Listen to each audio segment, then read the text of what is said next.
Ó, essa bailarina, essa dançarina, né, que todo mundo tirava os olhos dela, provavelmente era a pessoa mais feliz. Está fazendo uma coisa que ela ama. A sua essência é bonita. Só que a gente perde a nossa essência ao longo da nossa vida com os nossos traumas. É como se o trauma criasse uma barreira entre quem você é e aqui você começa a criar personas.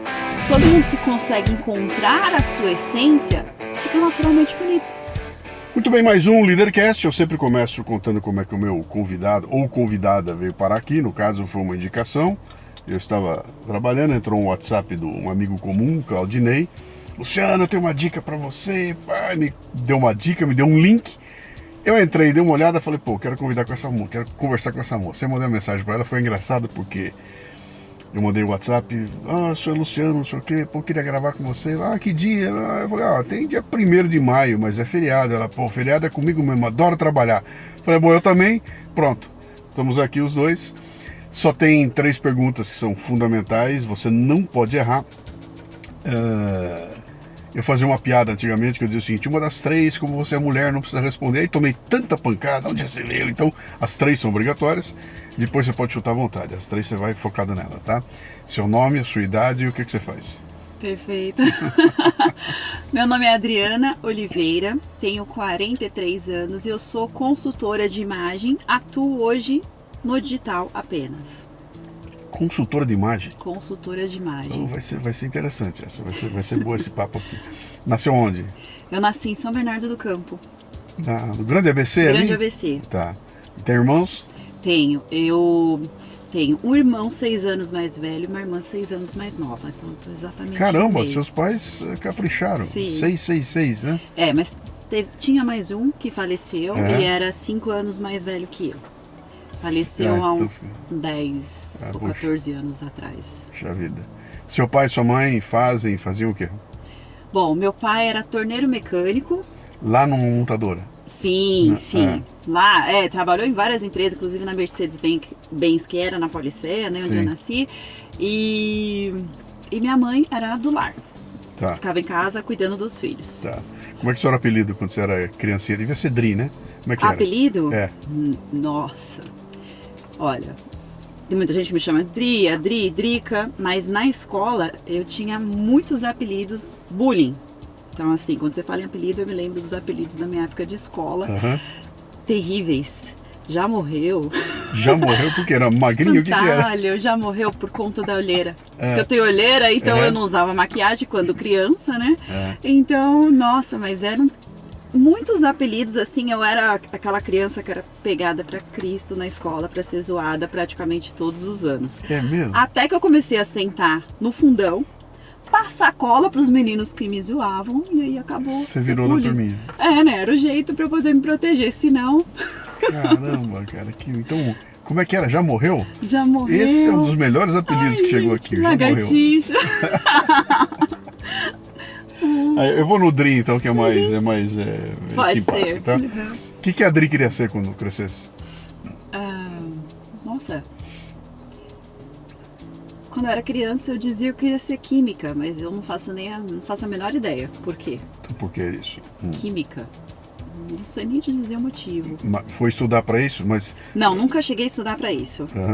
Mas eu tinha isso na minha cabeça quando eu era criança, mas não nem sei o motivo. E aí, o que você foi fazer da vida? Bom, seguiu em alguma direção? Eu sempre gostei de estudar, sempre fui a estudiosa, sempre... Mesmo porque eu sabia que esse era o caminho, minha família passava muita necessidade, então eu sabia que o estudo era meu meio de sair daquela condição. Por isso que sofria bullying. Exato. Por isso que sofria bullying. Por isso que sofria bullying. E aí comecei a estudar e tudo que eu conquistei foi com os meus estudos. Então prestei ENEM, consegui bolsa na faculdade, enfim, o estudo ele me proporcionou até hoje, né? A minha comunicação se deve à leitura. Eu lia muitos livros. Quando criança, eu pegava 6 livros na biblioteca e eu lia em 15 dias. Voltava lá, eu pegava mais 6. E eu ia lendo. Assim, nós não tínhamos televisão, né? Então eu sou da época que não se tinha televisão, minha família é evangélica. Eu fui assistir televisão pela primeira vez com 14 anos, eu acredito. Caramba, você é um bicho raro aí, né? Sou um bicho raro. Eu fui assistir televisão pela primeira vez aos 9, 10 anos de idade. Mas não é porque... É porque não tinha. Sim, a gente também não tinha. Eu tenho 68 anos de idade. Não é que... não existia. Não tinha porque a televisão... Eu estava em Bauru, interior de São Paulo. Sim. Quando a televisão chegou, logo que chegou, meu pai comprou uma em preto e branco lá e botou, mas até então não tinha, né? Sim. E era engraçado porque ligava na sala e as vizinhanças vinham e ficavam na janela para ver aquela coisa maravilhosa que estava lá. Então, isso é interessante porque dá uma formação diferente. Quer dizer, você cresceu na escola até os 10 anos sem ter influência de televisão. Até os 14. Até os 14? É. Sem ter televisão? Sem ter televisão. Cara, você precisa ser estudada, bicho. E detalhe, na minha família, assim, meu pai, ele sempre foi, assim, protetor. Eu não entendi aquilo na época, né? Mas, assim, os meninos podiam sair, as meninas não. Sim. Então, como minha irmã é 6 anos mais nova, durante muito tempo da minha vida eu ficava em casa e eu não podia sair de casa. E meus irmãos eram 5 e 6 anos mais velhos, eles estavam sempre na rua. Então eu ficava lendo, não tinha o que fazer. Então eu ficava lendo o tempo inteiro, o que foi muito bom. Porque eu li muitos livros assim, que às vezes hoje, nessa onda de internet, pessoal digital falando, esse livro aqui é muito bom. E eu li quando eu era criança. Então isso me fez ter uma formação muito boa. Base. O livro é sensacional. Exato, uma base E o ser evangélica? Te ajudou? Muito. Continua sendo? Não. Você não é mais, já. Não, então, eu não vou à igreja, mas eu continuo acreditando em Deus, seguindo, né, tudo que eu aprendi, a base permanece, embora hoje eu não frequente a igreja, a religião que a minha família é, né, praticamente toda. E foi fundamental, porque pela minha conduta, eu acho que a fé das coisas que aconteceram e acreditar que poderia mudar. E foi fundamental. Você consegue imaginar hoje uma menina de 14 anos de idade sem acesso à televisão, ao celular, essa loucura toda? Olha que mundo diferente. Você foi criada num mundo que não existe mais, cara. Eu também, né? Sim. Aqui não tem nada a ver mais, né? Mas isso dá um papo filosófico aqui que vai bem longe, né? Mas aí, você tá lá estudando e tudo, você botou na tua cabeça que você ia se formar o quê? Ou tava isso no teu escopo? Você ia parar no curso técnico, ia para a faculdade, como é que era? Então, eu não tinha o que eu queria fazer, mas eu tinha o sonho de estudar na USP. Como eu sempre gostei muito de estudar e a USP é conceituada até hoje, eu tinha o sonho de estudar na USP. Tanto é que eu estudava muito, fazia vários simulados, porém, quando eu terminei o colegial, a minha mãe quis ir para Jaboticabal. Meu irmão já tinha ido para lá, meu irmão Eduardo foi com ele, né? Ele foi fazer Senai, ele fazia Senai, foi para uma empresa lá, foi efetivado, chamou meu irmão, foram morar os dois lá. E minha mãe quis ir pra lá também. Então foi bem quando eu tava terminando o colegial, aí eu não prestei a USP. E eu fui pra Jaboticabal. E seu pai? Meus pais tinham se separado quando eu tinha 16 anos. Ok. Isso. Então tem uma separação no meio do caminho Teve. E aí sua mãe foi lá e levou os 4 filhos? Sim. Fomos Na verdade não levou, já tinham 2 lá? Já tinham 2 lá e fui eu e minha irmã com ela. Você tava com 16? Então... Não, 19. Então tinha terminado o terceiro colegial. Então você tinha 2 irmãos 19. adultos já, né? Eles já estavam com 24, 25 anos. Isso, exato. E aí, como é que é? Você sai do ABC e vai para uma cidadezinha no interior? Exato. Jaboticabal é uma cidade pequena. Bem pequena. É pequena, né? Isso. Na época não tinha nem prédio, pra você ter uma noção. Era só casas. E foi bem diferente porque eu vivia no ABC, né? E eu fui para uma cidade pequena, cujo custo de vida era completamente diferente. Então era uma outra realidade. Assim, é como se muitas coisas que a gente não tinha no ABC, lá a gente tinha acesso simplesmente porque o custo era menor, né? Então, lá, eu e meus irmãos, no caso, um dos meus irmãos, nesse meu tempo, ele casou, né? Então ficou o Eduardo, que foi o que faleceu depois, e minha irmã Silmara, morando com a minha mãe. E nesse meio tempo a gente sustentava a casa, porque tinha época que meu pai não estava trabalhando, porque bebia muito, então ele perdia o emprego, daí não pagava pensão, e a gente começou a sustentar a casa lá, nesse período. E a minha irmã depois ela voltou e foi morar com as minhas tias, com a minha avó, com um tempo, e ficou eu, minha mãe e meu irmão. Só que daí nesse meio tempo foi quando meu irmão faleceu atropelado por um caminhão lá em Jaboticabal. Meu pai do céu. E aí minha mãe voltou pra São Bernardo, que ela já estava querendo voltar, e eu fiquei morando lá mais 2 anos sozinha, que nessa época eu estava namorando. E trabalhava na loja 100 de Jaboticabal. Eu fiquei 2 anos morando sozinha lá em Jaboticabal. Jaboticabal. Você sabe que eu tenho alguns amigos que tiveram opção, já chega na idade como eu tô aqui, a turma quer tranquilidade, tiveram opção de mudar da cidade de São Paulo, né? Um deles foi para Sorocaba, o outro foi para Jundiaí. E outro dia eu fui almoçar com um deles lá, ele pegou um papel, fazer uma conta junto comigo, né? E ele falou o seguinte aqui, ó. Eu peguei o mesmo estilo que eu tinha de moradia aqui em São Paulo, eu levei para lá. Então, eu moro numa casa tão legal quanto a casa que eu tinha, eu tenho o carro que eu tinha, tudo igual, né? Meu filho está numa escola tão boa quanto... Tá tudo igual, né? Então, eu não mudei absolutamente nada em padrão de vida. Perfeito. Continua igual. Só a mudança baixou de 30% a 40% o meu custo de vida mensal, só com a mudança. Ele falou, então agora você agrega a qualidade de vida, né? Sim. Coisa que eu não tinha aqui. Então lá é tudo tranquilo, é tudo perto, todo mundo me conhece. Ele falou, cara, eu tô ultra feliz. Sim. Ele fez o caminho inverso lá, né? Esse mês aqui eu completei 50 anos que eu tô em São Paulo, na cidade de São Paulo. Sim. E a minha turma toda tá em Bauru. Então tem esse lance do interior aí, né? Mas então, você não tinha definido ainda o que você estava na casa 100. Isso. Foi para a universidade, foi fazer alguma coisa assim? Isso. Quando eu estava lá trabalhando, né, e aí minha mãe voltou para São Bernardo, eu falei, bom, vou fazer uma faculdade. Eu queria fazer arquitetura para fazer decoração de interiores. Sempre eu gostava dessa parte, porém, em Jaboticabal não tinha arquitetura. Sim. Aí, quando a gente não sabe o que fazer, a gente faz o quê? Administração. Você sabe que eu tenho um carinho muito grande pela administração. O pessoal quando pergunta pra mim, né, vem em dúvida, pô, eu não sei, meu filho vai fazer, o que você... Meu filho quer fazer propaganda, eu falo, cara, se você tiver que escolher com ele, escolha a administração e depois você faz uma pós nisso que você quer fazer, entendeu? Mas por quê? Eu falei, porque a administração te dá a base pra qualquer coisa, cara. Você terminou a administração, com aquele diploma na mão, você tem base pra seguir pra qualquer caminho, né? Exato. E é uma boa jogada, porque você aprende a falar a língua dos negócios ali, né? Exato. Mas você curtiu a faculdade, não?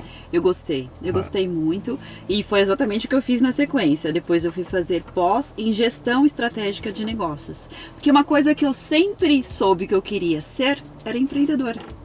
Você falou que eu queria fazer, eu queria ser empreendedora. Então, esse bichinho tava lá, você não queria trabalhar numa empresa como seu pai fez. Você queria ser dona da firma.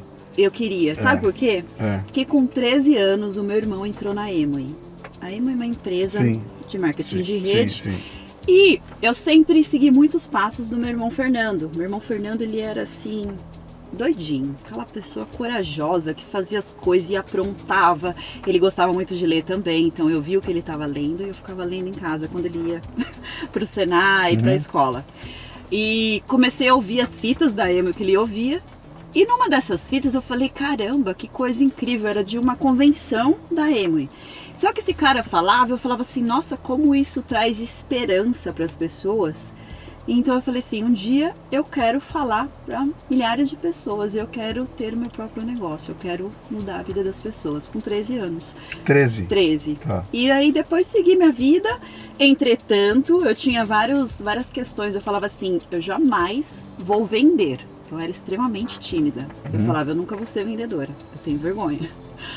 Aí quis o destino que com 19 anos a minha tia Sula entrou numa outra empresa de marketing de rede chamada Atlântida, que era uma empresa nacional, acho que hoje não existe mais, que tinha um olhinho, era o único produto, um óleo Biovida que servia para tudo. Aí eu fui numa reunião junto com meu irmão. E assim, essas empresas de marketing de rede, eles têm um jeito de te colocar pra cima que é fora de série. Eu acho que isso é incrível. Independente do produto, isso é incrível. E a pessoa que disse que nunca ia vender, estava na rua contatando pessoas para trabalhar comigo vendendo olhinho. Vendendo o tal do olhinho. Vendendo o tal do olhinho. Enfim, aí foi aí que eu comecei com as vendas. Se bem que na loja Sim eu já vendia também, né? Que ano que era isso? Boa pergunta. Você estava com 19? Eu tenho 43, eu estava com 19 para 20. 24 a menos, 2000. Isso, ano 2000, por aí, por ano 2000, né? Então, o pessoal mais novinho que está ouvindo a gente aí, quando escuta essa coisa, você falar dessas empresas de marketing de rede, Amway e tudo mais, né? Pega o que esses Pablo Marçal fazem hoje e volta para trás e tira a internet dele. Isso. Esses caras faziam lá atrás, nos anos 70, eu vi isso nos anos 70, o comecinho do comecinho. E era aquele esquema, cara, entrava num lugar, aquela sala, todo mundo lá dentro, aí o cara vinha falar que ele era um bosta, e mais lá fora estava a BMW dele, que ele morava numa casa maravilhosa, que ele ficou muito bem de vida, aí pedia 2 ou 3 vinhos, subiam, falava uma coisa, tudo aquilo que você vê hoje no marketing digital, esses caras faziam nos anos 70, ou seja, não mudou nada, só mudou a plataforma, né? Sim. E era aquela coisa de motivação, você também pode, então você saía de lá, comprava, né? Virava, se associava aos caras de alguma forma. Sim. E saía pra lá vendendo eram as pirâmides aí. Bom, exato. Mas acho que a evolução pessoal que você tem com isso, pelo fato de eu ser uma pessoa extremamente tímida, então esse crescimento pra mim não tem preço. Sim. Obviamente não deu certo, não funcionou, porque é uma pirâmide, né? Então... Mas te deu bases também pra você. Isso. Para você seguir, né? Sim. Então, vamos. Estamos chegando no que te trouxe aqui. Vamos lá. E aí? Aí você... Isso. Aí comecei a fazer isso daí, depois de um tempo não deu certo, porque eu não pegava, eu vendia fiado, a pessoa que vinha trabalhar comigo também vendia fiado, o negócio não deu certo. Acabou, e foi nesse meio tempo que eu entrei na loja 100, foi na sequência. Exatamente, depois eu fui trabalhar com vendas na loja 100, de Jaboticabal. Aí eu trabalhei lá acho que cerca de 4 anos, e uma das bases que a igreja me trouxe foi de ser uma pessoa verdadeira. Eu estava na loja 100, meu irmão já tinha falecido, minha mãe já tinha voltado para São Bernardo e eu queria sair da loja 100. Só que eu pensei, eu preciso ser mandada embora, porque eu estava estudando e eu precisava ser mandada embora para continuar a faculdade em São Bernardo. A loja 100 não mandava embora. Tinha que estar com o nome no SPC, vamos dizer assim, né? Se você tivesse com o nome sujo, naturalmente você não ia permanecer lá. Eu falei assim, isso eu não vou fazer, porque eu não vou sujar meu nome. Aí o que eu fiz? Eu sempre fui uma pessoa que eu quero encontrar meios legais para fazer o que eu preciso, né? Então eu liguei e tinha uma lista com os ramais e tinha lá o ramal do supervisor, que era um dos principais da loja. Eu liguei no ramal, mal sabia que ele ia atender. Aí ele atendeu. Eu falei assim, olha, é o seguinte, aí no que ele atendeu, eu fiquei tão surpresa, eu comecei a chorar. Aí eu contei a história, meu irmão faleceu, eu tô morando aqui, eu tive depressão nesse meio tempo também. Contei toda a minha história pra ele, aí ele falou assim, eu falei assim, eu preciso ser mandado embora, porque eu gostaria de estudar em São Bernardo, né, e voltar pra São Bernardo e continuar a minha faculdade lá. Aí ele falou assim, me escreve uma carta contando tudo isso que você me falou. Aí escrevi uma carta. O gerente estranhou, falou assim, deixa eu ler essa carta, Adriana, né? Com medo de que eu pudesse falar alguma coisa, né, que o comprometesse, mas não tinha nada a ver com ele, que era um excelente gestor. E escrevi a carta, passado uns, sei lá, uma semana, 2, ele falou assim, fica até janeiro, acho que era novembro ou dezembro, quando eu liguei, fica até janeiro, que é o período de maior vendas, e em janeiro eu te mando embora. Aí eu trabalhei lá, acho que eu fui a segunda melhor vendedora. Eu sempre vendi muito bem, né? Mas eu estava tão empolgada que eu ia embora, que eu também me destaquei muito nesse final de ano. E dia 7 de janeiro ele me demitiu. A lição dessa história é interessante. Aconteceu tem um texto que eu falava sobre isso. Você tem que explicitar o que você quer, né? Se você não contar para ninguém o que você quer, dificilmente as coisas vão mudar, né? Sim. E ali eu contava uma história. Eu tinha uma secretária que ninguém sabia, né? Que o sonho dela era ajudar a creche, fazer esse trabalho. Ela não contou pra ninguém. Sim. Ficou quietinho. Um dia ela contou pra mim. Pô, meu sonho. Imediatamente nós criamos. Ela tinha uma outra área que tava meio largada lá. Entreguei pra ela. Cara, virou um monstro, né? Porque contou o que queria, né? Abriu a boca e disse o que queria. Então quando você conta o que quer, você abre espaço para que o universo trabalhe a teu favor, né? Exatamente. Estamos chegando na internet. Você estava no começo dos anos 2000, agora nós estamos em 2002, 2003 por aí. A internet já está já está começando. Estão começando a chegar uns aparelhinhos interessantes, uns tais de celulares, né? Sim. E aí, você foi olhando isso com curiosidade? Olha, nessa época coincidiu que eu trabalhava na loja 100, Sim. então eu vendia os celulares. Então chegava celular novo, era aquela curiosidade, olhava, não comprava, mas eu estava sempre acompanhando. Então eu acompanhei a chegada da internet, do celular, porque eu trabalhava na loja 100 vendendo os celulares. Então, mas eu nunca fui uma pessoa do digital. Porque quando surgiu o Instagram, eu tinha pouquíssimos seguidores, até hoje, eu sou uma pessoa que, se eu pudesse, eu não postaria. Por incrível que pareça. Não postaria? Não. Por exemplo, quando eu estou com a minha família, eu nem lembro de tirar foto. Sim. O Instagram, para mim, é o meu trabalho. Sim. Porém, hoje eu tenho consciência que o meu trabalho, ele ganhou uma proporção grande e eu acabo influenciando. Isso também faz com que eu pense muito no que eu vou falar lá. Mas eu não sou... Mas não é sua vida. Não é a minha vida. Não é sua vida. Quero saber como você chegou lá. O que te levou para esse caminho? Então, já vou abrir o jogo. Bom, o pessoal que já leu a introdução já sabe, né? Você hoje é uma influenciadora digital na área de imagem. De imagem. Que envolve moda, envolve comportamento, envolve uma pancada de coisas, né? Sim. Como é que você foi para esse caminho? O que te levou nessa direção? Olha, quando eu já tinha estado nesse meio digital, eu sempre gostei de moda. A verdade é que eu sempre gostei de comprar roupas, calçados e bolsas. E isso, na verdade, era uma compulsão com base em traumas da infância, já que eu não tive na infância, e não só não tive na infância, mas várias questões familiares, depois que eu percebi que elas tiveram total correlação com isso. Então, aquilo que era um vício, uma compulsão, e que eu acho hoje que deve ser trabalhado, e que a gente faz vista grossa, porque é uma coisa, né, comprando roupas apenas, mas aquilo me fez ter um olhar para as roupas e acabou que todo mundo começou a me...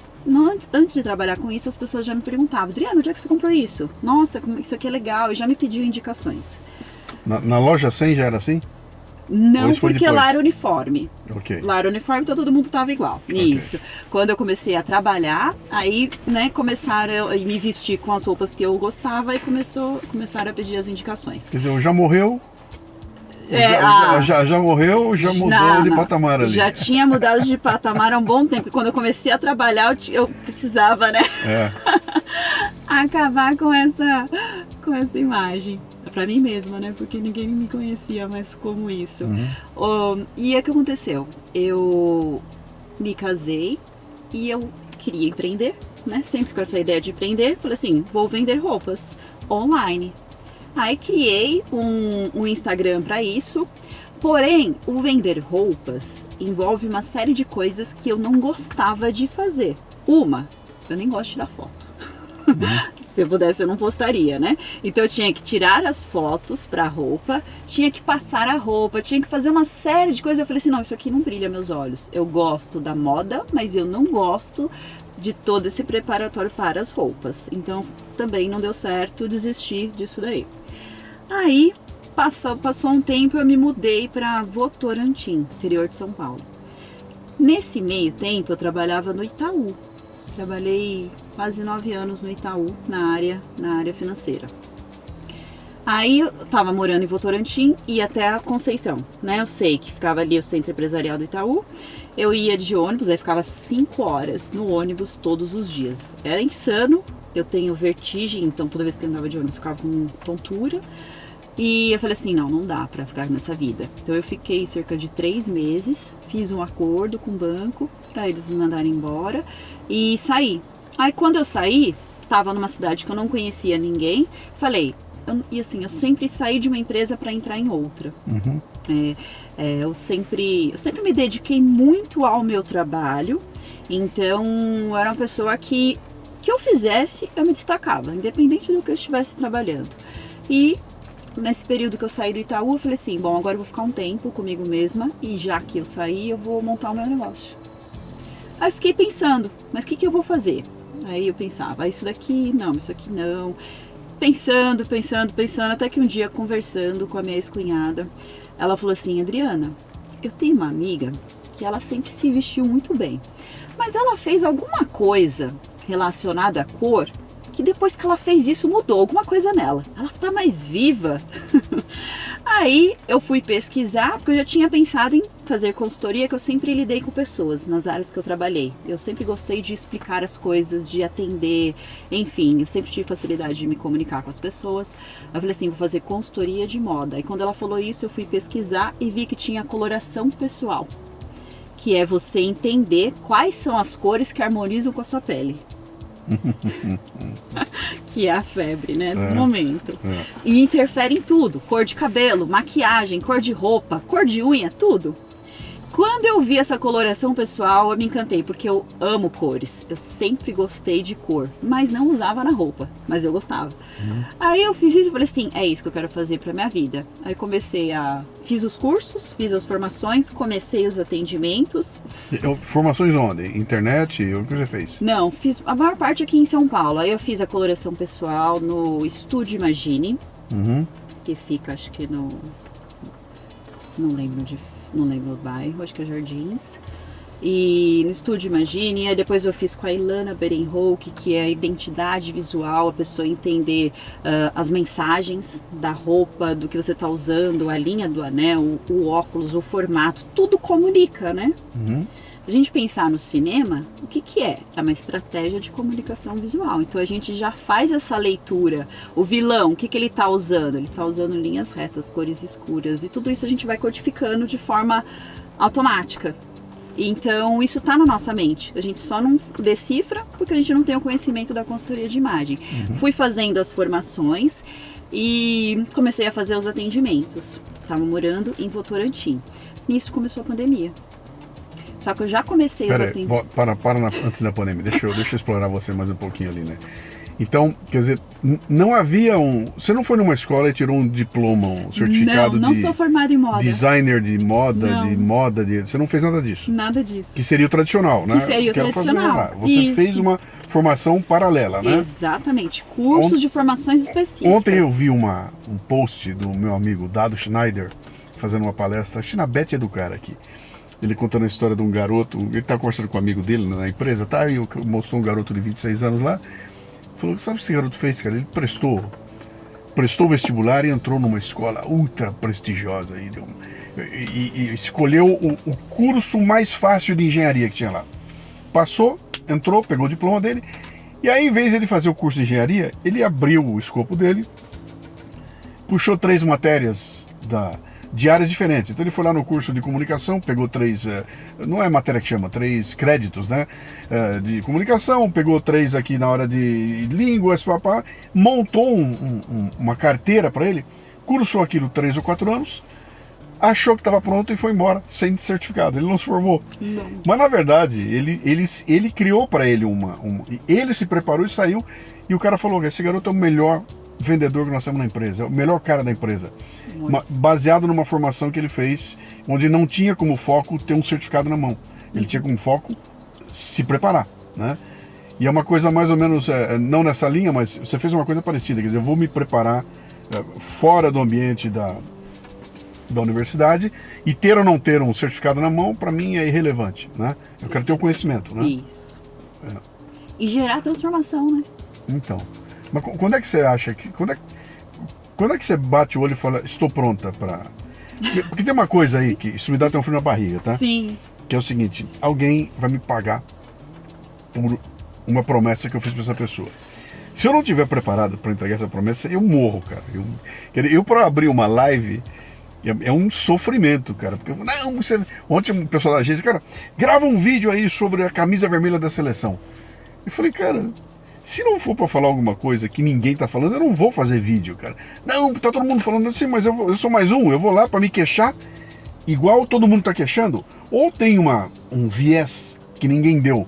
E eu falo, pô, se eu falar eu vou agregar, ou eu olho para aquele, como eu não tenho, eu não falo, né? Eu não vou fazer, né? Então, para abrir um curso, uma live, eu faço igual.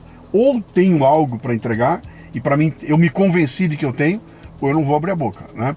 No teu caso, qual é o momento que você fala, bom, acho que eu posso fazer uma promessa que eu vou entregar?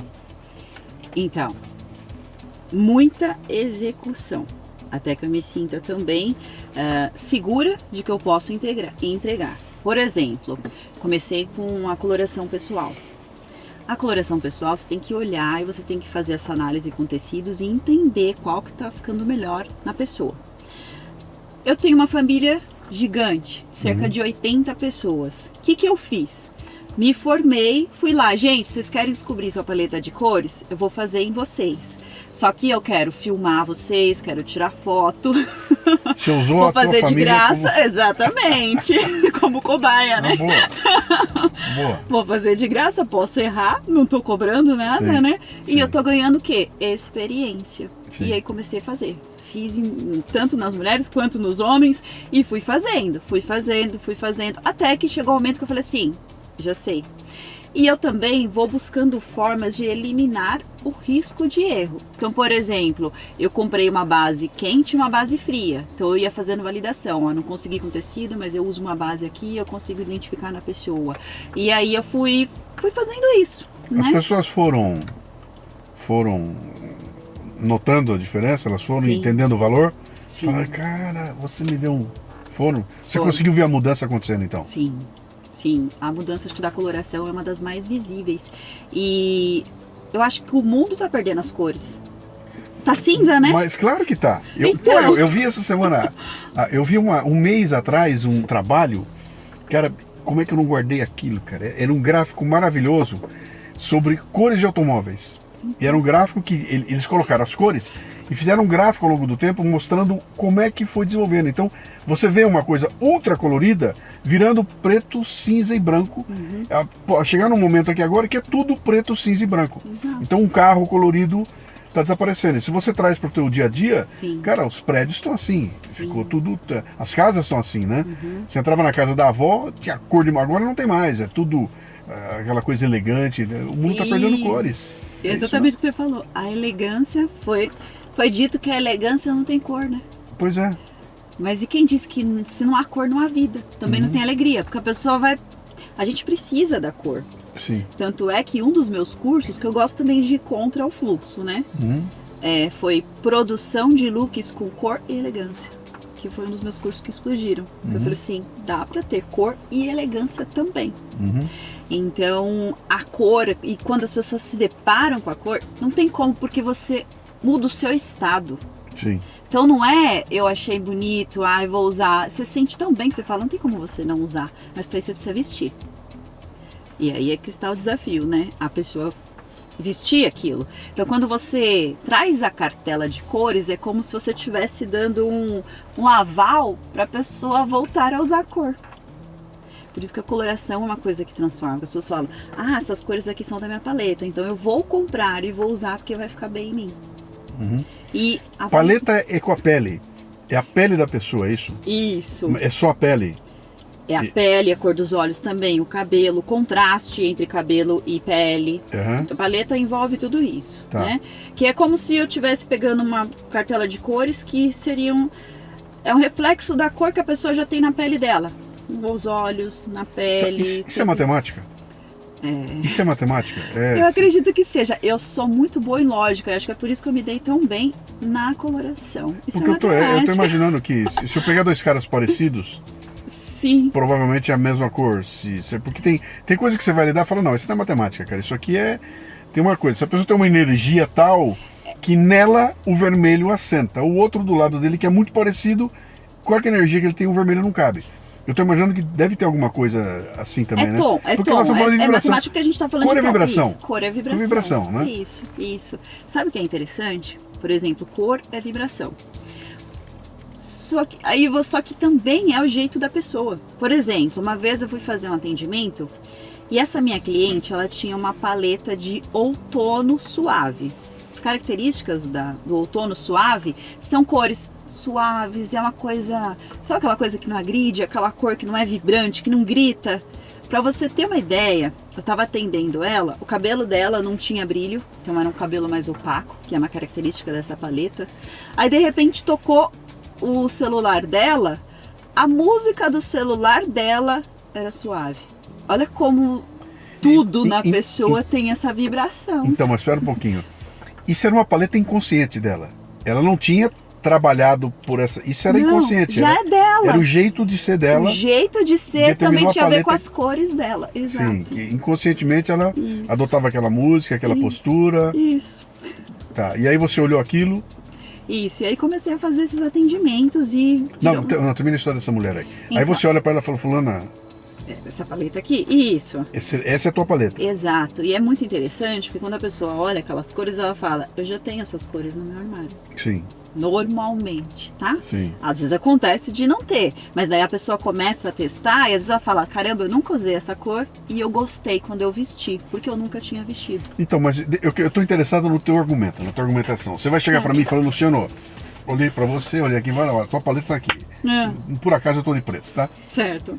Tá tudo preto aí. Tá tudo preto, tá legal. Não tem preto, geralmente. Assim, tem preto, mas não é só preto, são várias pois cores. eu tô com muito preto, né? Tá, Então, tá bom. eu costumei usar, botei preto, que o preto você põe e não se preocupa com nada, né? Certo. Aí você vai chegar pra mim e vai argumentar que eu preciso passar a usar azul. E o tom do azul é o azul tal.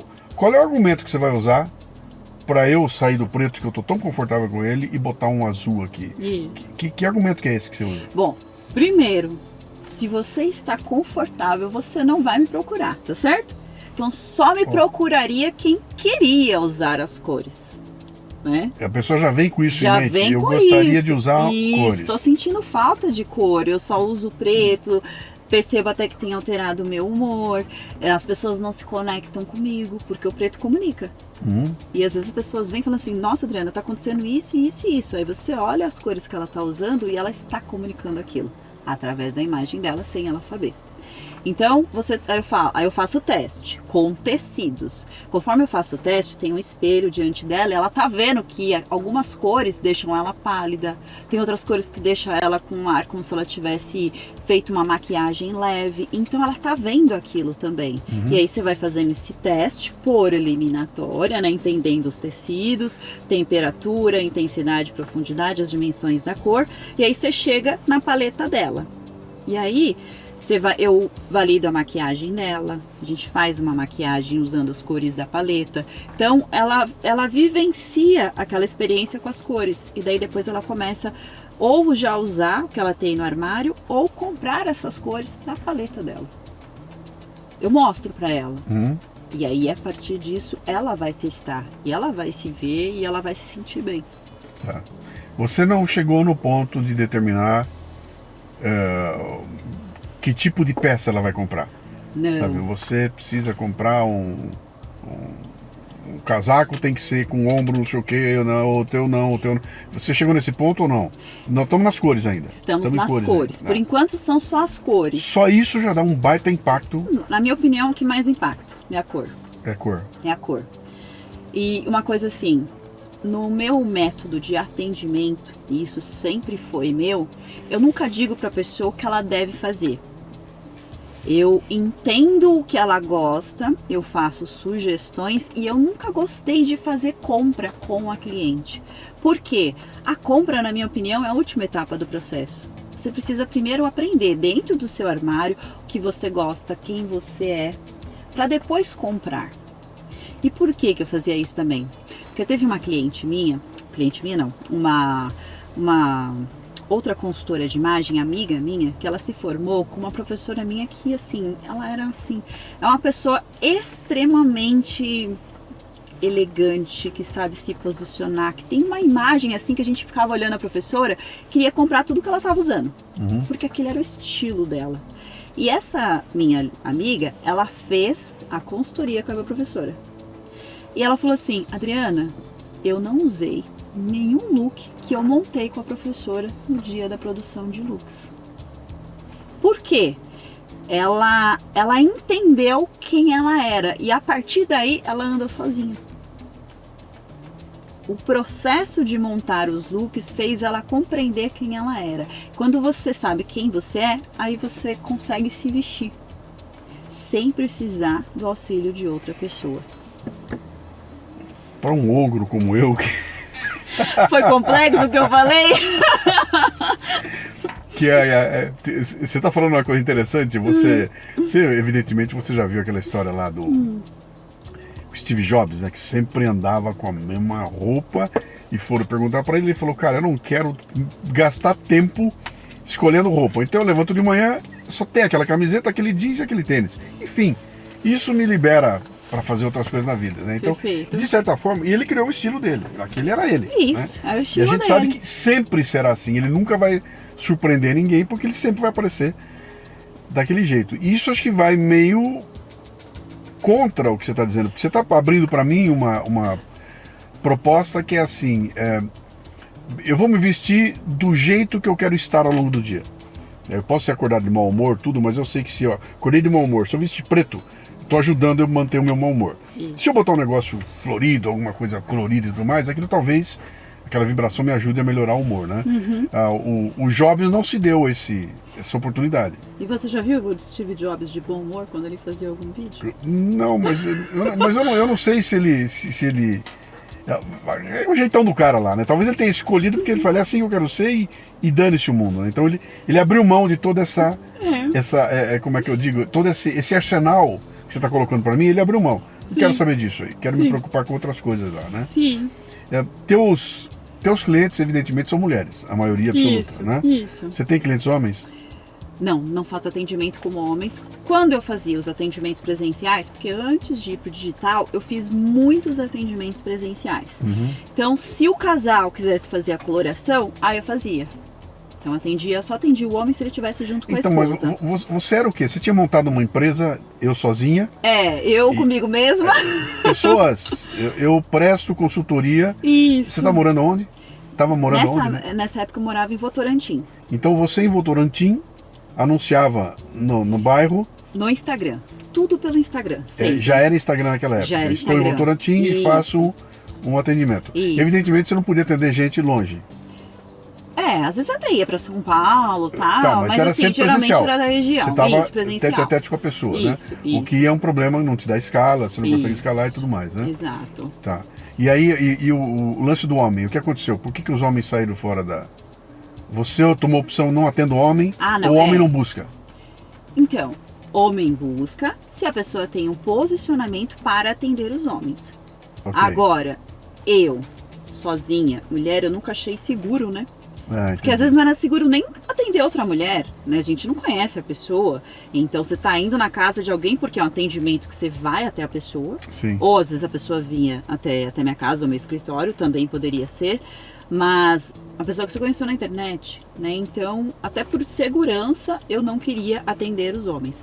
Outra coisa, se eu vou fazer uma consultoria com um homem, eu tenho que ver o armário dele, ele vai montar looks. Isso daí é uma coisa que nunca foi... Eu falei, não é pra mim, entendeu? Mas tem consultoras que atendem homem e tá tudo certo também. Mas nunca foi meu foco. Entendi. Nunca foi meu foco.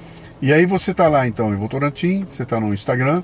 Quando é que você percebe que você podia migrar para o digital? Teu trabalho para o digital? Chegamos à pandemia. Isso, claro, isso. Evidentemente, chegamos à pandemia. Chegamos na Muito bem. pandemia, mas elas continuavam fazendo, tá? Ok, mas a pandemia dificultava o teu encontro com as pessoas e tudo mais, ficou muito complicado. E aí? Sim. Então, o meu intuito sempre foi ir para o online. Porque eu queria atender presencialmente para entender as dores e necessidades, trazer um método que eu pudesse aplicar no curso.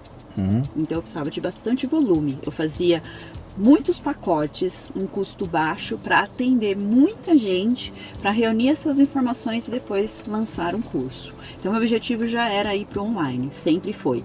Mesmo porque eu fiz alguns cursos de marketing digital e num desses cursos realmente eu apliquei as coisas que eu aprendia e o negócio explodiu. Então eu não tinha mais, eu trabalhava de domingo a domingo, não tinha mais vida, era só atender. Falei assim, não, eu quero empreender para ter liberdade de tempo. Quando você fala atender, você já estava no digital, atendendo pelo digital. Eu divulgava no Instagram e fazia o atendimento presencial. Ok, então você estava usando o Instagram como um canal de comunicação, Sim. mas o negócio era olho no olho da pessoa, você ia ver o armário dela. Isso. Tinha pessoas que queriam só saber a paleta de cores, Tá. tinha mulheres que queriam que visse o armário, tinha pessoas que queriam fazer só compras. Então eu tinha eu vou fazer vários pacotes e cada pessoa vai ver aquilo que ela tá buscando e a gente faz o pacote direcionado para a pessoa. De qualquer forma, pegava teu tempo. Sim. Não é escalável também. Isso. Chega uma hora que você fala, bom, não cabe mais cliente aqui, eu não tenho mais tempo para atender ninguém. Estou trabalhando de domingo a domingo. Domingo a domingo. Tá. Tem filhos? Não. Você não tem? Então Não você tenho. estava sozinha. Sim. E você podia mergulhar no trabalho. Sim. Que é uma fuga, né? É. Cá entre nós é uma fuga, uma né? fuga. É uma fuga, né? Sim. Mas aí, pintou a pandemia, você olhou para aquilo e falou, bom, eu acho que eu vou expandir o trabalho no online. Porque até então, você não estava ganhando dinheiro com o online. Você estava ganhando dinheiro com presencial. E usando o online como teu marketing, né? Exatamente. Em algum momento você muda essa relação? Isso. O online passa a trazer dinheiro pra você? Isso. Como é Quando que eu foi? lanço uma mentoria online, e que daí eu dava aulas via Zoom para um grupo de mulheres que queriam também entender a sua imagem, fazer detox no armário, aprender a montar looks, usar as cores, né, montar looks trabalhando as cores. Então era uma consultoria de imagem online via mentoria. Foi meu primeiro produto digital. Tá, elas compravam então com você X encontros. Isso. Você abriu um Zoom. Isso. Fulana, qual é a tua dúvida aí? Ah, eu tô com um chapéu de pena aqui. Posso usar o chapéu de pena? Todo mundo ficava ouvindo você conversar com ela, né? Isso. Mas eu ensinava, por exemplo, vocês vão aprender hoje sobre os estilos. Aí cada estilo, para ela entender qual era o estilo dela, para ela entender o armário dela, se tinha o estilo dela, se ela estava comprando um monte de coisa que não tinha nada a ver com ela. Então eu pegava as ferramentas da consultoria de imagem que eu tinha aprendido dos meus cursos e eu apresentava para elas para que elas tivessem esse conhecimento. Então era basicamente E deu isso. certo? Deu. Deu muito certo. Foi indo. Só que o ao vivo me consumia também. Por quê? Sim. Além de fazer as aulas ao vivo, eu tinha um canal de atendimento com elas. E então vinham muitas perguntas. E como eu sou aquela pessoa viciada em trabalho, a pessoa me mandava mensagem 3 horas da manhã, 3 horas da manhã eu estava respondendo. Então eu ficava muito tempo no WhatsApp por conta das alunas, né? Sim. E aí eu falei assim, bom, eu continuo sem tempo, eu quero ter algo que eu consiga fazer o entregar e não demande a minha atenção depois. Então eu fui trabalhando, entendendo, vendo as dificuldades e criando esse produto que pudesse vender num custo baixo, ter uma entrega diária e que não tomasse meu tempo. Eu queria ter liberdade de tempo. Que produto é esse? Você chegou no quê? Eu fiz alguns. Alguns. Você foi buscar o que tinha por aí pra ver? Eu vou fazer igual alguém? Então, uma das minhas sacadas foi a seguinte. Eu olhei na internet o que explodia, o que dava mais visualizações, né? O que os rios explodiam. Aí eu olhei, era truques de styling. Ah, eu uso um lenço de uma forma diferente, eu faço uma amarração. Aí o que eu fiz? Eu fui assistindo e eu via que todos esses vídeos eram os que mais tinham visualizações. Eu falei assim, bom, eu vou reunir todos esses truques de styling num único curso meu, vou gravar com as minhas roupas e vou lançar um curso. Eu simplesmente consolidei o que todo mundo assistia de várias pessoas diferentes, de uma maneira que fosse simples para elas fazerem com as peças do armário dela, e montei um curso e vendi. E foi muito bom. Inclusive eu vendo ele até hoje. Esse foi um deles. Um outro curso que foi muito bom também. Mala de viagem descomplicada. Por exemplo, as mulheres vão viajar, levam uma mala de todo tamanho, mochila, uma bolsa, ou seja, elas ficam carregando peso a viagem inteira, né? Aí chega no lugar, não tem roupa para vestir, porque ela levou o guarda-roupa inteiro. E assim, tudo que eu criei eram dores que eu tinha. Eu ia viajar, eu levava uma mala gigante, voltava com mais compras, perdia horas na viagem, não ficava feliz com o look, enfim, tava sempre de mau humor. Falei assim, nossa, porque eu tô tão irritada. Daí eu criei um curso, Mala de Viagem de Bordo, no qual eu ensino a montar looks de 10 a 25 dias, viagens de verão a inverno, inclusive com neve. Você leva uma mala de bordo. E aí eu explicava tudo, inclusive maquiagem, dava aula da maquiagem que ia fazer na viagem e fechava a mala para elas saberem que era possível viajar com uma mala de bordo. Essa daí também foi um sucesso. Então eu fui entendendo essas micro necessidades das mulheres e criando cursos. Você usou todas aquelas técnicas lá de lançamento de curso, aquela marketing digital, aquela loucura de gravar, mandar 35 e-mails, gravar 12 vídeos, agora um vídeo com a camisa vermelha, agora com a camisa amarela, agora aquela loucura toda, agora vai ter lançamento, aquela semana de desespero total, agora vai ter um webinar e no fim do webinar você vai fazer um pitch, tudo aquilo você fez? Então, aí é que está. Eu comprei esses cursos, mas quem disse que eu assisti os benditos do curso completo? Aliás, eu gastei uma fortuna em cursos. Todos esses players, eu compro o curso, eu sou assim, eu compro o curso, aí eu assisto e aplico. Às vezes eu começo a ter o resultado, eu não continuo assistindo. Eu não, é engraçado que eu sou uma pessoa que gosta de estudar, mas geralmente esses cursos, eles têm muitas aulas. E quando uma coisa não tem início, meio e fim pra mim, eu não foco. Então, como eu olhava lá, tinha 50 lives de 2 horas. Eu falei, impossível, não vou assistir isso. É que nem você pegar um livro pra ler, o livro tem 1000 páginas. Você não sabe quando você vai acabar. Muito louco. Você sabe que tem uma tendência agora, já ouviu falar em tiny cursos? Tiny cursos. Não. Curso pequeno. Tem uma tendência que apareceu agora, tem uns caras fazendo um monte. Você não tem que fazer curso grande, curso é pequenininho. É uma aulinha de 20 minutos. Uma aulinha de 20 minutos, você resolve um problema, bota a aula e vende por R$40. Perfeito, então. E aí você faz outro. Então mal comparando, é o Twitter dos cursos, entendeu? Tem 140 caracteres, você tem que dar o teu recado ali. Vai ser superficial? Vai, cara. Dá pra você descer? Não dá, cara. Dá pra você contar história? Não dá. Dá pra você que chegar lá e... Só que cai na frente de um cara e fala, pô, 20 minutos eu tenho. Eu vou comprar. Agora, cara, 20 aulas de 2 horas eu não tenho, cara. Não dá pra fazer, né? É interessante isso. Eu tava vendo outro dia como podcaster, né? Eu faço podcast, eu te falei, desde 2006, né? E durante muito tempo eu vi que o negócio do podcast, para ele funcionar, eu ia disputar o share of wallet de quem consumia podcast. Que é o seguinte, o cara tem R$100 no bolso. Ele gasta com o quê?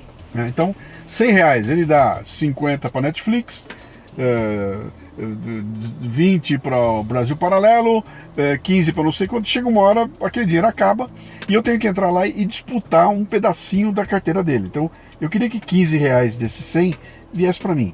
Eu estava disputando o share of wallet dele. Durante muito tempo isso aconteceu. Share of wallet é um pedaço da carteira dele, né? Sempre foi assim. Quando chegou a pandemia e ela explodiu, começou a aparecer uma outra coisa interessante que já não era mais share of wallet, agora era share of time. Então eu não estou mais disputando o dinheiro dele, agora é o tempo dele. E eu comecei a receber uma série de pessoas dizendo o seguinte, cara, eu não vou assinar o podcast porque eu não tenho tempo para consumir. Eu não tenho tempo para ver. Ué, mas como é que antes da pandemia você tinha? Por que você... Não tenho mais tempo, cara. Antes da pandemia, eu tinha que me deslocar para o trabalho. Então, no deslocamento do trabalho, eu ouvia o teu podcast. Eu levava meu cachorro a passear, eu ouvia o teu podcast. Eu ia na academia, eu ouvia o teu podcast. Quando chegou a pandemia, eu não ia mais para o trabalho, eu não estava mais na academia e meu cachorro eu não levava a passear. Então, o tempo que eu tinha para dedicar ao teu podcast, deixei de ter. Então, eu perdi um pedaço da carteira de tempo dele. Quando as coisas voltaram ao normal possível, não voltaram a ser o que era. Porque quando o cara voltou para consumir o podcast, tinha mais 2.000 podcasts para ele. Entendeu? Então eu tinha uma pizza que eu tinha um pedaço desse tamanho e meu pedaço ficou desse tamanho. Porque começou... Aí o meu share of time ficou terrível. E bateu no negócio do curso, né? O primeiro curso que eu lancei, eram 23 horas de curso, cara. Puta aula, 40 minutos cada aula, um negócio legal, conteúdo muito legal. Mas aí eu olhei para aqui e falei, cara, ninguém vai ter tempo para consumir esse negócio aqui, cara. Tem que ser uma coisa menorzinha, né? E agora a turma tá chegando nessa história do Tiny, né? Tiny Courses é o nome dessa coisa. Dá uma olhada aí que você vai ver que vou resolver um probleminha, tá? Vou falar do brinco. 20 minutos eu dei uma aulinha, né? Sim. O que é um desafio para nós, criadores de conteúdo, porque você vai ter que lidar com o superficial, né? Ó, eu vou te ensinar a vestir um terno. Hoje é só sapato. Próxima aula, só meia. No final da conta, o cara vai ter assistido 10 horas, mas picadinho. É um novo mundo, cara. É uma nova forma de consumir, né? Sim. E acredito que isso tende a piorar. Porque eu acho que a internet, ela nos distrai. Cada vez menos a gente consegue se concentrar em algo. Sim. Isso foi uma questão para mim também, porque primeiro curso que eu fiz meio que uma consultoria de imagem em curso. Entreguei tudo. Todas as apostilas, porque eu sou assim, quando eu vou fazer um curso, eu assisto o curso já montando uma apostila. Que assim eu pego todo o conhecimento, pego um digital e eu tenho ali, para nunca mais esquecer aquele curso. Eu entregava de bônus. Aí eu mandava os cursos e eu via que percentual de alunas que assistiram o curso, elas assistiam 5% do curso. Sim. Eu falei assim, não adianta eu entregar tudo isso se a pessoa não está assistindo. Sim. E aí quanto mais você entrega, menos ela vai assistir. E aí eu pensei, quais são os cursos que eu consumo hoje? Eu gosto da Doméstica. Já ouviu falar dessa plataforma? Já, com K, né? No Isso, final, né? Doméstica isso. com K, né? É uma plataforma, acho que é espanhola, não sei dizer. Mas eu sei que tem mini cursos, o custo do curso é baixíssimo, então você compra vários cursos, eu até esqueci que eu comprei, né? Mas você nem liga, porque você pagou tão baratinho. E assim, já assisti esses cursos, alguns que eu fiz do início ao fim, incrível o curso, mas curso curto. E com baixo valor, que foi aí que eu comecei a lançar esses cursos também. Por quê? A pessoa falava, Adriana, eu quero isso, isso e isso. Eu sei o que ela precisa para chegar no que ela me pediu. Só que daí eu falava, ó, você tem que fazer isso, isso, isso, isso. Não, Adriana, eu quero que você me fale o que eu tenho que vestir. Então eu entendi que assim, não adiantava eu falar para ela que ela tem um problema no armário dela e que ela precisa entender o estilo, que o estilo está relacionado com os traumas de infância, que ela vai continuar comprando e jogando o dinheiro dela fora. Ela não quer resolver isso. Aí o que ela me pede, ela fala, não, eu quero que você me ensine a montar look porque eu quero ser mais elegante. E foi aí que eu comecei a entregar vídeos prontos com looks. Então, looks para tal ocasião, looks usando calça tal. Eu fui para esse ramo que eu não concordo, porém, é o que as pessoas querem, né? É o que as pessoas estão dispostas a consumir e a pagar. E o que eu fiz? Eu comecei a montar os looks e nesse processo ela aprende tudo da consultoria de imagem, mas é tudo prático.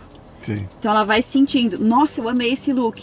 Então ela mesma vai vendo que ela precisa de outras coisas a partir desse curso. Então também a gente vai se adequando ao que está acontecendo com as pessoas. E né? você definiu que a tua plataforma ia ser o Instagram desde o começo? Sim. O maldito Instagram. Maldito Instagram. Bem dito, né? Por que você não foi pro YouTube? É uma boa pergunta. Acho que porque o YouTube, ele precisa de... Eu acho que o YouTube, ele precisa de todo um preparo, porque você vai gravar na horizontal, você vai colocar microfone. Então, como eu sou uma pessoa que eu sou zero tecnológica, o Instagram é mais simples e mais rápido. Então, e como eu tô gravando sozinha, eu peguei o jeito do Instagram e fui embora, né? Não tem altas produções, nada disso. Nada. Você grava no celular direto? Eu gravo no celular, não faço edição. Já é claro que minha casa é meio que um... é tipo aqui. Instagramável. É instagramável. Inclusive, quando eu me mudo, eu já coloco as cores pensando no meu trabalho. Então, é meio que é meu escritório, né? Eu moro no meu escritório, essa que é a verdade. Então, eu já tenho as luzes, mas eu já deixo o cenário pronto para eu não ter retrabalho nenhum. Nenhum. É, como eu fiz aqui, ó. Isso. Vamos gravar? Vamos. Entrou, já está fazendo lá, né? É isso. Você também não tem uma equipe com você? Ninguém. Você está fazendo o business do Eu Sozinha. Eu sozinha. Você está com quantos seguidores hoje? 1.400.000. Caramba, 1 milhão.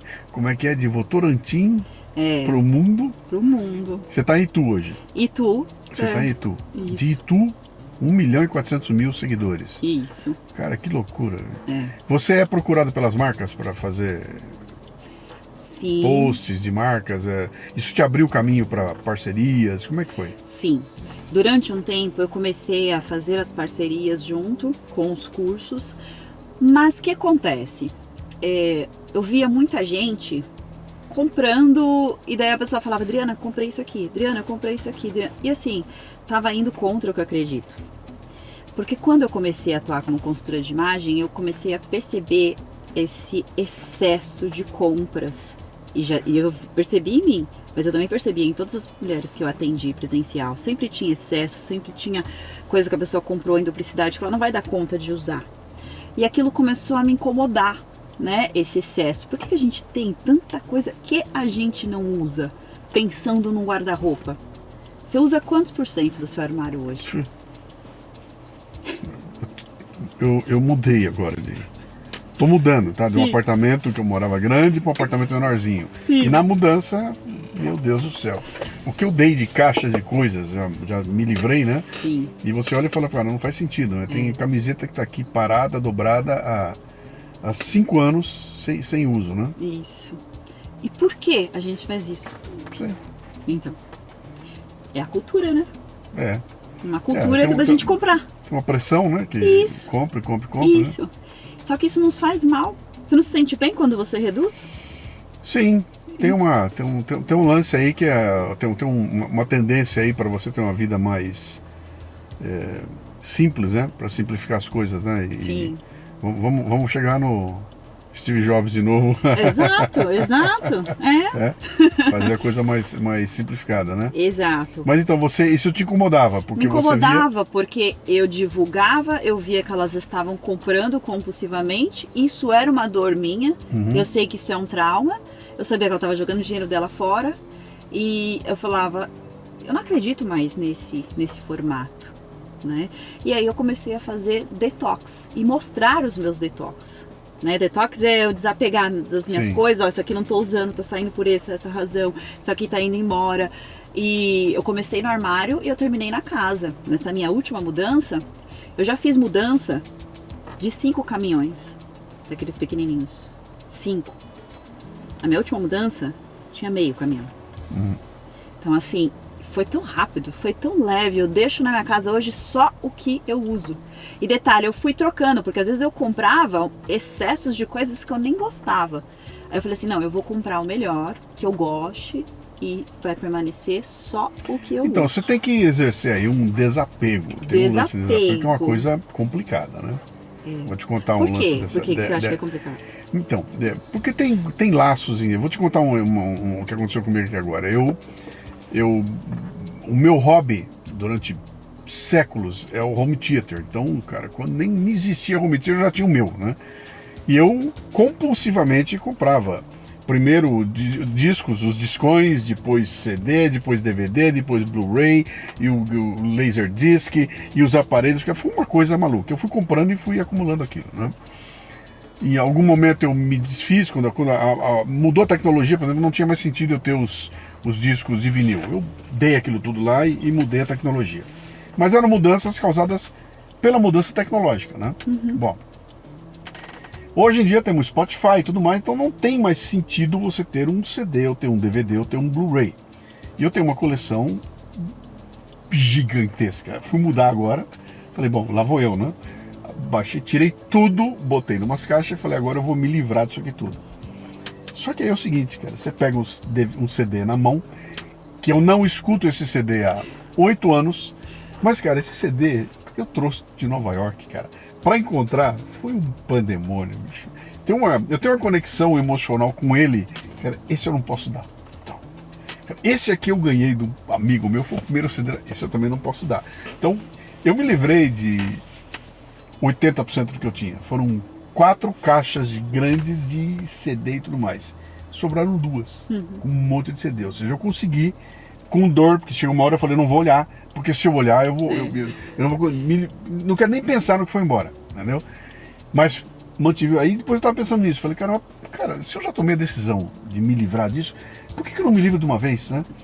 Porque tem um apego emocional em algumas coisas que é tão forte que acaba ficando ali, né? E agora vai ser um desafio, porque eu vou para um apartamento novo menorzinho, com muito menos. Só que os CDs que eu tô levando comigo estavam guardados há 10 anos, 15 anos. Eles vão continuar guardados. eu também não vou ouvir, né? Mas esse apego, essa coisa emocional acaba ficando e eu não consigo me livrar disso ainda, né? Agora leva para roupa, leva para como é que é? Enfeites da casa, enfeites da casa, enfeites. Meu Deus do céu, né? Então aquele quadrinho, o prato que eu comprei não sei aonde, como é que eu vou me livrar disso, né? E aí? Pensa que a sua casa é um reflexo de como está a sua mente. Sim. É como se eu estivesse colocando tudo aquilo dentro Quer da dizer, sua você cabeça. entrou na minha sala e você já deve ter visto que eu sou um... Como é que é? Um paranoico. Como é que é? Um compulsivo, um acumulador compulsivo, né? Então, mas tá organizado. Uhum. O acumulador compulsivo, você não vê as coisas que a pessoa tem. Sim, Você entendeu? Porque ele só vai amontoando. Chega um momento que não dá nem mais pra ver. Sim. Eu vi tudo que você tem, entendeu? Uhum. Então, assim, é a sua história, é o seu jeito. Porque cada pessoa tem um jeito. Uhum. Tem pessoa que vai ser minimalista, vai ter uma casa sem nada. Uhum. E tem pessoas que não, ela tem um outro jeito. E assim, o que diferencia é a quantidade de coisas. Você consegue ver o que você tem? Agora, se você vai para um lugar menor e você percebe que o excesso está te incomodando, aí sim você sente, não, eu preciso tirar porque está me incomodando. Uhum. E aí entra outras coisas, né? Por exemplo, durante muito tempo eu comprava calçados. Quando eu dei por mim, eu tinha mais de 140 pares de calçados. Só que tinha um caso, eu não usava os calçados, porque uma coisa é você ter algo que você está usando, pensando de armário, né? Sim, vamos pensar de sim. armário. Eu estou usando, então, né, se você der conta de usar 140 pares, vamos lá, mas não era o caso. E o que eu percebia? Eu comprava, não usava, aí eu estava usando um calçado aqui, e se acontecesse qualquer coisa, o calçado ficava sujo um pouquinho, eu não queria mais calçado perto de mim. Aí eu doava. Às vezes estava novo ainda, mas ele tinha um pequeno defeitinho e eu doava. E eu pensei, por que eu compro calçado para ter ele aqui novo? Tinha calçado, a maior parte eu nunca tinha usado. E eu continuo comprando. Aí, e é engraçado que quando você começa a se perguntar o porquê você está fazendo isso, as respostas vêm. E geralmente são traumas da infância. Uhum. E aí eu entendi. Na minha casa de infância, eu tive um trauma muito forte. A minha casa, assim, a minha mãe tinha depressão e meu pai tinha problema com álcool. Eles brigavam continuamente e minha casa, ela era uma desordem. E mais do que uma desordem, era uma sujeira. Tipo, da pia embolorar, de dar bicho, de entrar rato, assim, terrível isso de falar. Mas essa sensação de que não há cuidado, né, me causou um trauma do quê? Eu não quero absolutamente nada velho na minha casa. Então o que acontece? Se a roupa tivesse uma manchinha, eu não queria mais olhar para aquela roupa, porque aquilo me remetia ao gatilho de infância da sujeira. E ali eu entendi o porquê das minhas compras compulsivas. Eu queria ter a coisa nova, eu não queria nada que me remetesse ao meu lar de infância. Para chegar nessas conclusões aí, você fez terapia? O que você fez? Ou foi a leitura? Olha, Ou foi a leitura que te... Então, eu sou uma pessoa autodidata, eu gosto de ler muito. E eu penso assim, ó, eu acho a terapia sensacional, mas não pode ser demorada. Não quero passar uma vida fazendo terapia para descobrir um negocinho. Não, eu quero descobrir e ressignificar. Descobrir e ressignificar. Então, eu sou aquela pessoa maluca que tudo... Eu sou a cobaia das minhas coisas. Fiz coaching, fiz PNL, fiz terapia, sim. Só que na terapia eu nunca falei de compras compulsivas. Por quê? Eu não estava pronta para lidar com aquilo.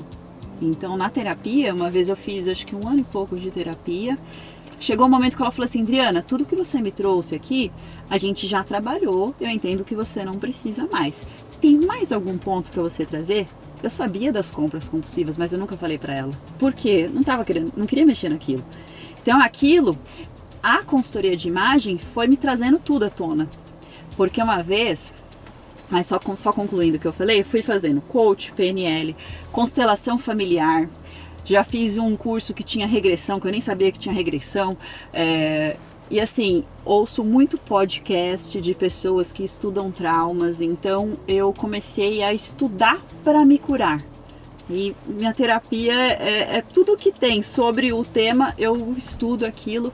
E aí eu vou entendendo como é que eu ressignifico isso. Com perdão. Só o perdão te liberta.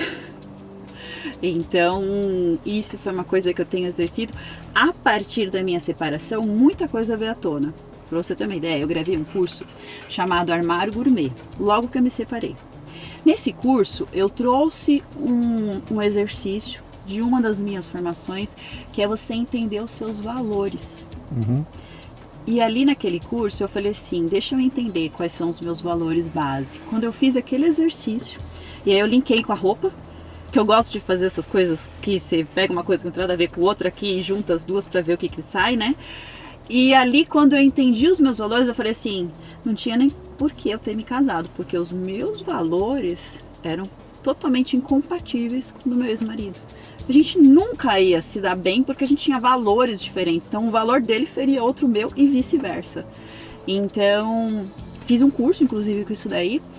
E aí eu fui me conhecendo. E só que conforme você vai buscando, vai vindo muita coisa à tona. Muita coisa à tona que você descobre que seu armário guarda os seus traumas. Isso é excelente. Repete. O seu armário guarda os seus traumas. Eu tenho uma amiga que ela trabalha com... Como é que é o nome daquilo, cara? Ela é personal organizer. Muito bom, gosto muito. Ela trabalha, você contrata, ela vai na tua casa e ela ajuda você a organizar o teu armário, organizar tuas coisas, né? E ela contando as histórias do que ela descobre. Ela falou, Luciano, até pizza eu já achei. Já achei armário lá que tinha uma pizza há 3 anos enfiada dentro do armário lá. Ela fala, você não... Porque a gente vai acumulando as coisas, chega uma hora que você perde o controle daquilo lá, né? Perde. E de repente precisa da ajuda de alguém que tem o desapego emocional. Isso. Então ela vai olhar para aquilo, não, se livra disso aqui. Tem esses vídeos dos acumuladores, o desespero da pessoa quando o cara começa a jogar coisa. Não, isso aqui fica. Cara, é uma festa.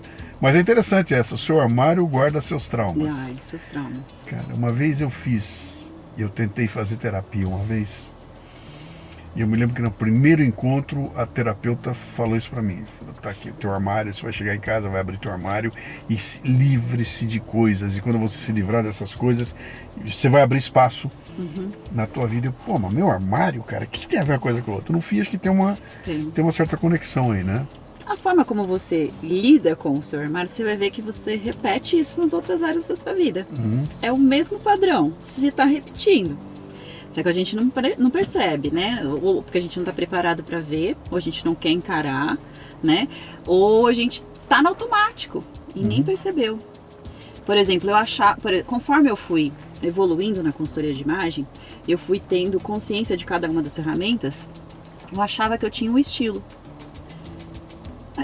Então um dia eu comecei a me perguntar, como é que eu me sinto quando eu tô dessa forma? Como eu me sinto?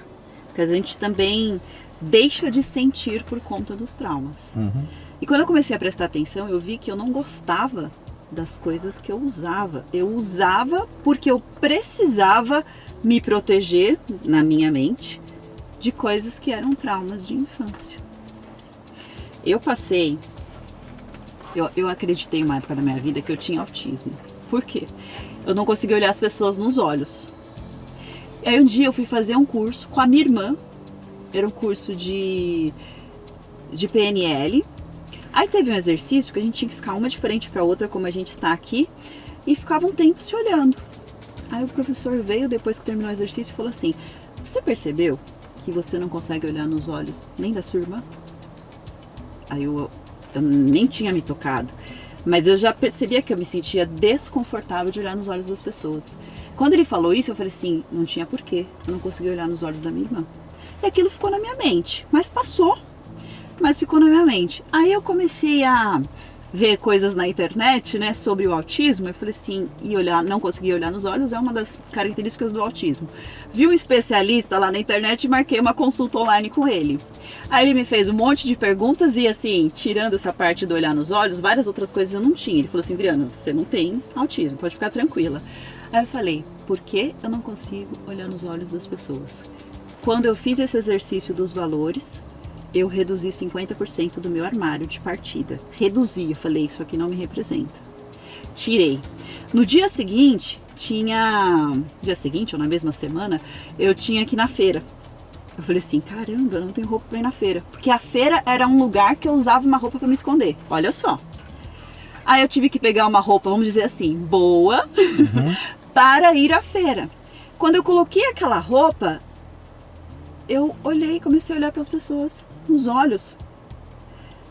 E ali veio o trauma. Olha só. Quando eu era criança, estava andando na rua, eu devia ter uns 16 anos, e tinha um cara, né, no carro com um negócio para fora. No que eu olhei para ele e eu vi aquilo me causou um ódio tão grande que a partir dali eu nunca mais olhei nos olhos das pessoas.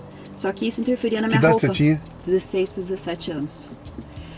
Aí eu parei de olhar nos olhos das pessoas. E a feira era um lugar que normalmente, quando eu era criança, os homens ficavam mexendo com as mulheres, né, na feira. Era comum, pelo menos no meu bairro, né? Então eles ficavam fazendo cantadinhas. Então aquilo me incomodava demais porque você ficava sem ação. Então ali na feira, inclusive em Itatiba, ninguém faz isso, eu me sentia à vontade justamente porque isso não aconteceu. E aí veio o trauma. E ali eu entendi que eu usava roupa para ficar despercebida para não ser incomodada. Então você vai trazendo e você nem percebe, você só compra a roupa meio que para se esconder. Aí quando você entende o trauma, também é como se aquilo deixasse de ter ação sobre você, né? Que você trouxe à luz um trauma. Posso contar mais um? Esse é sensacional. Conte. Quando eu tinha não lembro se era 12 ou 13 anos, eu fui fazer um exame de sangue, tava saindo do posto, desmaiei. Aí descobri que eu não podia ver sangue, não tem nada a ver com roupa, mas é muito interessante descobrir o trauma. Descobri que eu não podia ver sangue, que eu desmaiava. Aí, boa parte da minha vida, inclusive eu ia doar sangue, eu sempre gostei de doar sangue, eu não olhava, porque se eu ficasse olhando eu ia desmaiar. Então eu sempre ficava assim e virava para outro lado. Aí um dia eu estava assistindo uma série que trouxe uma coisa que eu me lembrei o momento que eu desencadeei o trauma. Minha mãe, uma vez meu pai saiu para beber, caiu na rua, aí voltou todo esfolado para casa, tinha machucado a cabeça. A minha mãe, ao invés dela cuidar do meu pai, ela saiu, falou assim, não, e foi para casa da minha avó. E ela me deixou lá. E ali eu senti tanta raiva de ter que cuidar do meu pai bêbado, sangrando. E eu lembro que eu tinha uma bacia minha mãe tinha, né, uma bacia de alumínio. E eu peguei a bacia, coloquei embaixo da cama e olha, ainda mexe. Eu senti vontade de chorar. E então naquele momento, o que eu fiz? O que meu cérebro entendeu? Ela não pode ver sangue. Não é bom. Aí comecei a desmaiar toda vez que vi o sangue. Louco o nosso cérebro, como ele funciona, né? Isso é profundo, cara. Isso tem tudo a ver com o que você está fazendo hoje. Você está mexendo com, realmente, são quebra de padrões aí, né? Você falou um negócio no meio do caminho. A gente, na verdade, já está chegando no time aqui. Sim. Mas você falou um negócio interessante que eu comprava coisas que eu nem gostava, mas eu usava para me proteger e tudo mais, né? Quer dizer, você quando lida com essa questão toda do trabalho que você faz de imagem e tudo, tem um lance que é essa coisa estranha chamada gosto, né? Então, por exemplo, deve ter alguém aqui assistindo a gente, olhando você e falando, cara, mas esse brinco não tem nada a ver. Que brinco horroroso. E deve ter alguém olhando e falando, cara, que brinco maravilhoso. Onde será que ela achou isso? Vou perguntar para ele onde é que tem, porque eu quero igual, né? Sim. Gosto. Sim. E tem aquela história do gosto, não se discute. Então, cara, eu gosto de botar preto. Você vem dizer pra mim que eu tenho que botar roxo. Eu gosto do preto, né? E gosto não se discute, logo eu vou continuar usando isso aqui porque eu gosto disso, né? Vou me vestir mal porque eu gosto de me vestir mal e tudo mais, né? Como é que você lida com essa questão? tromba no gosto da pessoa. Você trouxe para ela um pingente que ela jamais usaria na vida dela, porque ela não gosta daquilo. E você vai falar, fulana, isso aqui cabe bem em você. E você vai ter que convencê-la que ela tem que mudar um gosto. Né? Como é que você lida com isso? Eu nunca convenço ninguém de nada. Tá? O que acontece?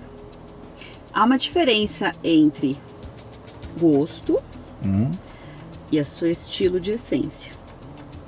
Estilo de essência é aquilo que você se sente bem usando.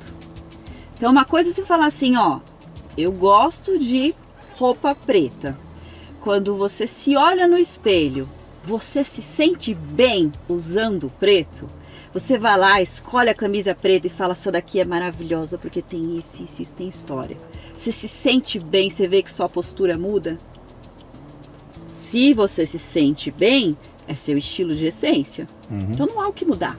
Se você se sente bem, você não vai me procurar para fazer um atendimento. Porque quando você se sente bem, você não vai procurar alguém para uma coisa que você gosta de fazer. Você tem algum hobby? Eu? É. Continuo, tenho. Meu hobby é filme, é assistir filme. Esse é o hobby, hoje. Isso. E você coleciona filmes? Não mais porque mudou a tecnologia, né? Mas eu Isso. colecionava. Opa, a baita coleção. Mas não compro mais, hoje em dia. Isso, porque mudou a tecnologia. Só por isso. Se não tivesse mudado, eu Você- continuaria comprando compulsivamente. E você ia reduzir? Você ia, por exemplo, fazer um detox? Não. Por quê? Porque você gosta. Porque eu estava satisfeito com aquilo e quanto mais eu tinha, mais legal era. Isso. Olha que orgulho da minha coleção. Você se sente bem. O que te leva a fazer detox? Aquilo que não te sente bem. Não faz você se sentir bem. Da mesma forma, a pessoa só busca a consultoria quando ela está desconfortável com algo e ela não sabe o motivo. Então ela vai buscar a ajuda de um profissional. Então, eu não vou falar para uma pessoa, você tem que fazer isso, porque se a pessoa não quer, não há que faça ela fazer. Agora, se ela me buscou, ela falou assim, Adriana, eu estou incomodada com a quantidade de coisas que eu tenho no meu armário, porém, eu sozinha não consigo reduzir. E aí, meu papel é fazer ela entender o porquê ela quer, mas não consegue. Então, assim, eu nunca vou falar, você tem que fazer isso, porque eu não acredito nisso. Eu acho que a pessoa vai descobrir aquilo que ela está buscando à medida que ela estiver pronta para lidar com aquilo, mesmo porque tem os traumas envolvidos, né? Então, não adianta eu falar uma coisa se o trauma dela não vai permitir. O trauma é uma barreira. Sim. Quer dizer que no teu pitch, na tua proposta de valor, não está incluso lá me deixar mais bonito? Aí é que está. Você, à medida que você vai fazendo o curso, então, o que acontece? Eu tive que criar o curso de uma maneira que a pessoa, sem que ela perceba, ela tá se descobrindo. Por quê? Você vai montando o look, 1 dia, 2 dias, cada dia é um look diferente. Vai chegar um dia que você vai se olhar no espelho e falar assim, caramba, essa aqui sou eu. Aí quando você descobre um look que é você começa a se perguntar, mas por que eu usei aquele ali se eu não gosto? Então você vai se fazendo as perguntas, né? E nesse processo de descobrir, você vai se encontrando com você mesmo e você vai se sentindo melhor. É natural. Mesmo que eu fique feio. Não há como você se sentir feio. Deixa eu melhorar então. Deixa eu melhorar. A sociedade tem alguns padrões, né? Certo. Ela define algumas coisas de padrão que se eu não seguir, teoricamente eu fiquei feio. Né? Porque certo. O padrão é aquele. O padrão é o cabelo daquele jeito, amarrado assim, daquela cor, lavado e pá. Não estou nem me referindo a seio, nada disso. Esse é um padrão. Se eu não tiver nesse padrão, eu estou fora daquilo que a sociedade considera a beleza, digamos assim, né? E você está dizendo para mim o seguinte, não é bem assim. O que eu quero é que você fique bem consigo mesmo. Foda-se o que o outro pensa, entendeu? Ele vai olhar, se você estiver bem, estiver luminosa, pô, você ficou bonita. Eu olhei pra você e falei, cara, que pessoa bonita, o que é a roupa dela? Eu não sei, ela tá bem. E esse estar bem, vamos para a vibração? Transmite para mim uma vibração, Sim. O brilho do olho dela, o sorriso. Cara, que pessoa legal. Pô, ficou bonita, né? Sim. A gente vê isso muito no cinema, né? Você vê Sim. uma atriz, um ator que, cara, ele não é bonito, ela não é bonita, mas ela é bonita, cara. Sim. E é legal, cara. Que gostoso ver essa pessoa. Ela transmite. Eu fiz um curso uma vez nos Estados Unidos chamado Performance Energy. Era o nome que o cara deu. O cara falou: as pessoas têm uma coisa dentro delas, que é uma energia, que não se denomina direito o que é, mas nós demos o nome de Performance Energy. E eles fizeram um exercício que eu nunca mais esqueci. Eles mostraram um vídeo de dançarinos. Eram dançarinos amadores num palco, então entra a turma toda e começa a dançar. E você não consegue tirar os olhos de uma menina, de uma dançarina, né? Então eles passam o vídeo, terminam o vídeo e falam: muito bem, quem é que vocês mais notaram aqui? Todo mundo, pô, aquela menina. Mas, cara, ela tá dançando a coreografia que todo mundo dança. Por que ela? E elas vão explicar então, porque ela tem a Performance Energy. Ela passa algo que os outros que estão fazendo a mesma coreografia que ela não passam. O que é isso, cara? Cara, é a fluidez do movimento, é o sorriso dela, é o olhar dela, é a expressão que ela faz. Tudo aquilo compõe. E eles vão falar: quem tem isso, tem aquele especial. Entrou na sala e aí você começa a lidar com, né, no filme do Austin Powers tem o Mojo, né? Esse cara perdeu um mojo. Essa pessoa tem um mojo. Ela entrou na sala, todo mundo prestou atenção, né? Que luz é essa? Que iluminação é essa? Eu não sei se é a roupa dela, se o que é, mas é um todo que dá esse brilho. E ela nem tem que ser uma pessoa de traços bonitos. Ela fica bonita por esse todo aí. Quer dizer, é com isso que você trabalha. Sim. Né? Não é com arrume o nariz. Não. Nada disso. Não. E por isso que eu perguntei pra vocês, Sim. se no teu pitch não tem, vou te deixar mais bonito. Não. Você vai se construir Isso. de forma a ficar bem com você e automaticamente vai transmitir essa ideia de que você é uma pessoa bonita. Sim. Ó, essa bailarina, essa dançarina, né, que todo mundo não tirava os olhos dela, provavelmente era a pessoa mais feliz. Que está fazendo uma coisa que ela ama. A sua essência é bonita. Só que a gente perde a nossa essência ao longo da nossa vida com os nossos traumas. É como se o trauma criasse uma barreira entre quem você é e aqui você começa a criar personas. Todo mundo que consegue encontrar a sua essência fica naturalmente bonito. Você conhece pessoas que têm um estilo totalmente diferente do normal e você fala: combina com esse cara. Você acha que ele está preocupado com o que a sociedade está ditando para ele fazer? Não. E você acha que os outros estão querendo mudar ele? Você está vendo nele uma pessoa livre, leve, solta e feliz? Ele é livre, né? Ele é livre. Ele é livre. Porque ele encontrou a identidade dele. Pra mim, isso é uma coisa que eu tenho me perguntado muito, a nossa identidade é a soma dos nossos valores menos os nossos traumas. Então, quanto mais você vai eliminando os traumas, mais você vai se sentindo bem. Menos você vai precisando da validação externa. Muito bom. Cara, esse papo aqui dá para ir muito longe. Mas vamos lá. Então, adorei o papo aqui. Quem quiser, então, te encontrar, conversar com você, virar teu cliente, assistir teus cursos, patrocinar teu negócio, como é que é? Te acha em onde? Vamos lá. Adri Oliveira Moda no Instagram. Vamos lá. @Adri Oliveira Moda. Tudo Isso. junto. Tudo junto. emendado. Tudo junto. Adri Oliveira Moda. Tá. Isso. Só no Insta. Só no Insta. Eu tenho também o mesmo no YouTube, embora ainda não comecei a criar conteúdos para o YouTube. TikTok eu entrei, mas não dei sequência. Meu foco acaba sendo no Instagram. Isso. Diretamente de Itu para o mundo. De Itu para o Adri mundo. Oliveira Moda. Isso. Muito bom, cara. Dá para continuar esse papo aqui, a gente vai...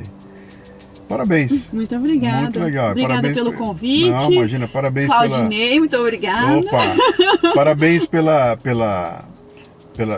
Sabe, essa história que você contou pra gente é muito legal, que aquela cara, eu vou me preparar, eu vou não necessariamente buscar o certificado, o diploma, mas eu quero entrar numa área, eu vou me ilustrar, vou aprender a respeito dela, quando eu me sentir bem eu vou executar. Isso. E vou usar as ferramentas que estão aí na mão, né? Isso. E você conseguiu, você deve ter teu custo de produção é baixíssimo. Sim, Você não tem uma estrutura, Não. 4 caras editando, nada disso, você está fazendo por tua conta. Sim. E chega em 1,4 milhão de seguidores. Isso. Parabéns. Muito Bem-vinda. obrigada, muito Obrigado, obrigada. viu? Obrigada. Tamo junto.